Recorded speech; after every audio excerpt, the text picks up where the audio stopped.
The trade war is causing a bit of uncertainty at the nation's gateway to China. As retailers try to get ahead of the tariffs, the ports are left with a heavy burden. RT correspondent Natasha Sweet is at the Port of Los Angeles with more.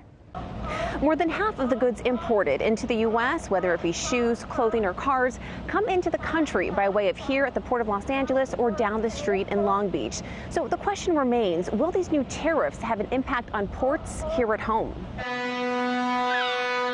If something was made in China, it's more than likely it passed through this port.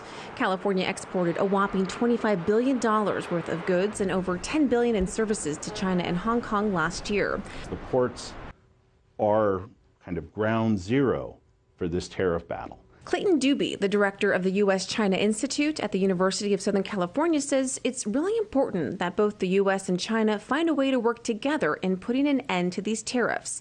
As China's middle class continues to rise, Doobie says the U.S. will continue to profit if, of course, the relationship between the two countries can blossom. Car companies like Tesla are also benefiting. China is just behind the U.S. in buying these electric vehicles, selling nearly a whopping $3 billion in the country.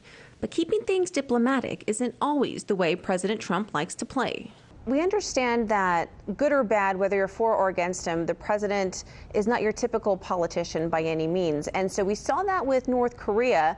We saw, this back and forth, but they were able to come to the table. Do you think there's going to be a similar scenario with China, that the president will be able to sit down with Xi Jinping and be able to discuss a potential solution? The short answer is yes. So I believe he holds the course, he'll do well, especially they're playing that game with the elections coming up. But President Trump says dealing with these tariffs isn't something he wants to do, and says it's something many presidents before him should have dealt with.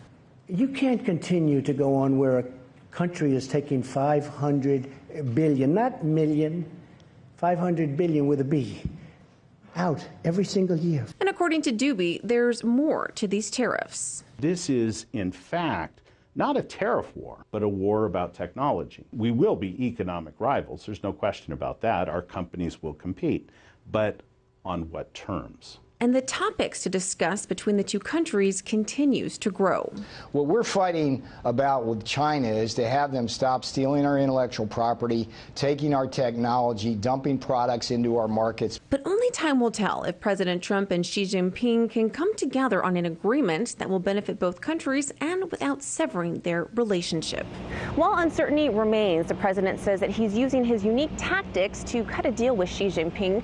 And Senator Marco Rubio is also backing the president when it comes to dealing with intellectual property theft, as well as fentanyl coming from China. At the Port of Los Angeles, Natasha Sweet, RT.